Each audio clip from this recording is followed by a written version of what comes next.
Being one of the CISP Director and Treasurer, I see to it that the PNP Lakas Tulungan Multipurpose Cooperative avail of all the services of the CISP by making it a point that our member policemen, jail wardens, firemen, and non-uniformed personnel are insured with the cooperative insurance system of the Philippines. That way, we can provide insurance benefits from the loans we have granted to our members and also assistance to the heirs from the group yearly renewable term insurance. For the last 15 years, we've been partners of CISP insofar as insurance coverage is concerned, and we look forward to a more lasting and enduring relationship with CISP.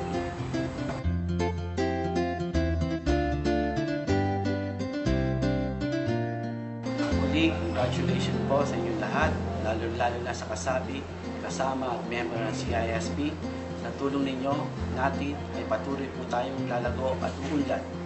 Kasama-sama po tayo para sa ating target goal at mission. Together, we can make a difference by improving our services and activities to work hand in hand to be a better CISP. Let's continue our commitment by strengthening our organization, CISP. Let's do our best for the coming years to come. Thanks and congratulations to all.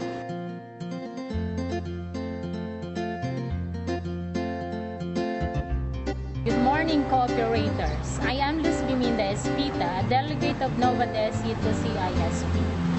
In the previous years, we have reinsured our almost 30,000 members of Nova Desi to CISP, and we are looking forward to a more fruitful co-op-to-co-op relationship. Our members range from market vendors to professionals. With the CISP, it gives protection to all, and not only that, our share is gaining interest.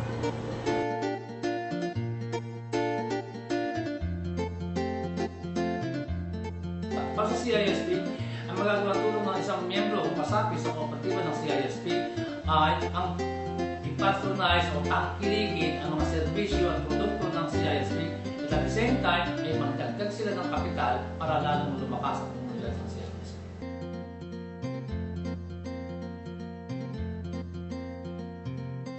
Sa mga tweet, kung ang pagbabatayan natin ay yung nasa serbisyo ng CISP, kung hindi naman nabibigo yung objective ng mga nagsipagtatag dahil sa na-deliver naman natin yung inaasahan nilang benefits na nanggagaling sa siguro na ibinibigay ng CISP.